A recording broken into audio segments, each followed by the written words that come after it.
It's morning, 20 miles from the enemy. These are American boys going to work.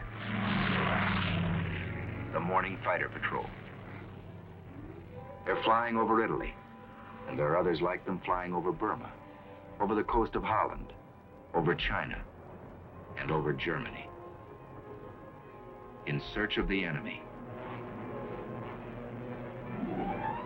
Enemy planes. The odds are bad this morning, nearly 3-1. The routine morning patrol goes on. They close the range, 3,500 feet, 3,000, 2,500, 2,000. The odds are still 3-1.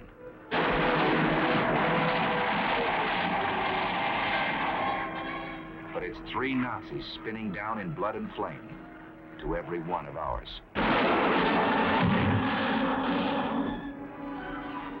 Routine morning patrol.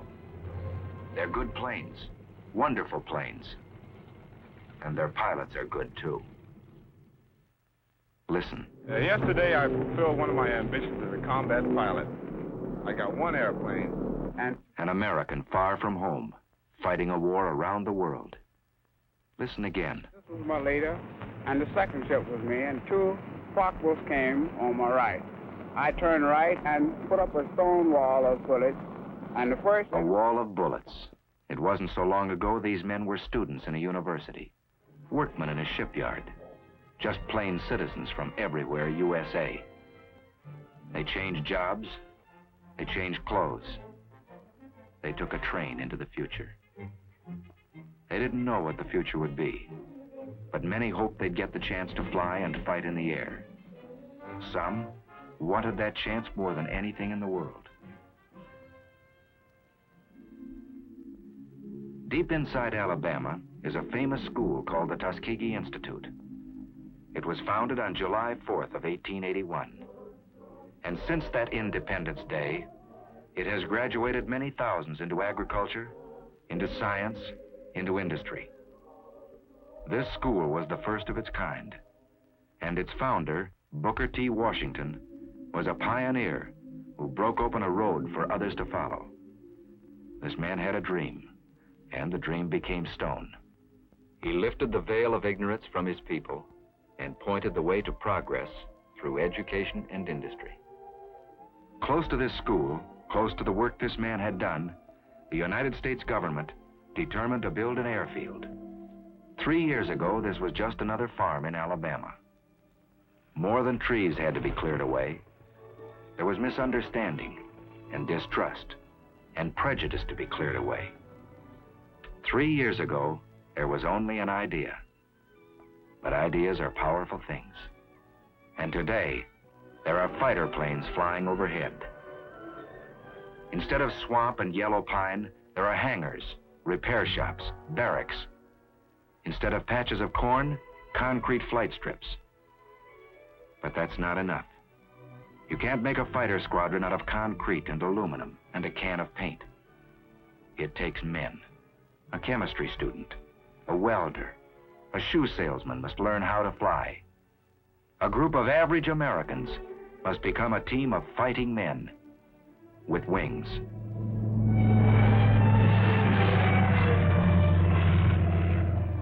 There's a new world up here. A man has to learn his way around. It takes many weeks of learning to make a fighter pilot. And a lot of that learning is done in a hard wooden chair.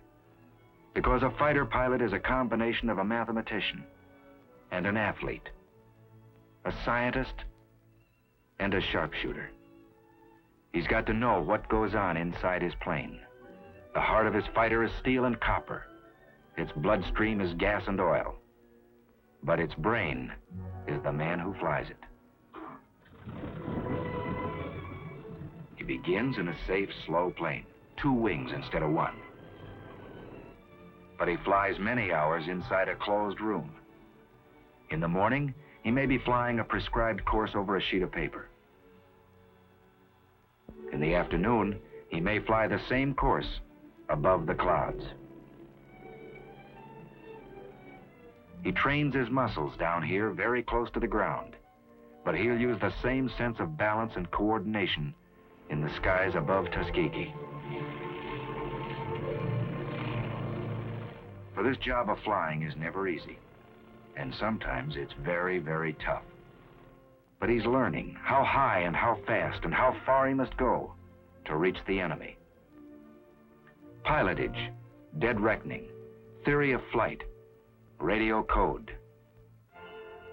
Yes, he's getting muscles in his mind. He's getting hard, keen, quick. He's coming into the clear.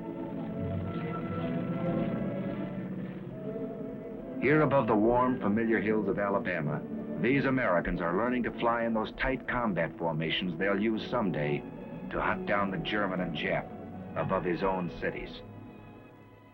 In addition to fighter groups, a year ago this field began to train men for medium bombers. And that too was a pioneer step. But one thing it proved: you can't judge a man here by the color of his eyes or the shape of his nose. On the flight strip, you judge a man by the way he flies.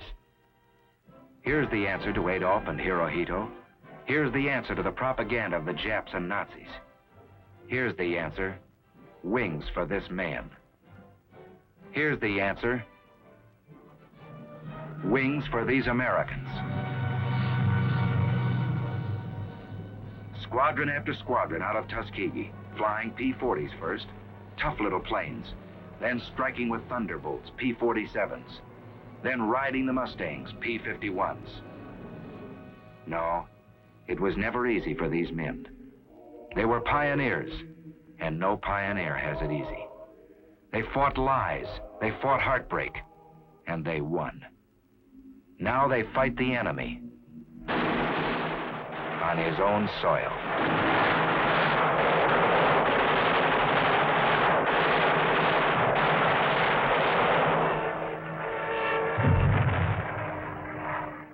They fought the enemy, not without loss.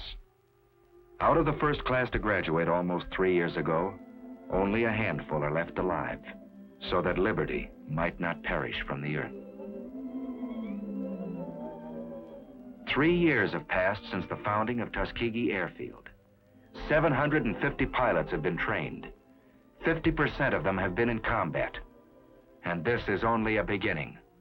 Listen to Major General Butler at the celebration of this 3rd anniversary. Here, for the first time, Negro aviation cadets were being groomed to fly warplanes of a unit which was then a unit and fought only, the 99th Pursuit Squadron. These men were pioneers of a venture so new that you who stand here before me now, after 3 years, may still be considered forerunners in the movement which has given you a place in the fighting men of the sky. Under the feet of these men, a new road is being beaten out. Broad enough now for thousands and 10,000s. A good road for our country. These men remember that, marching or flying.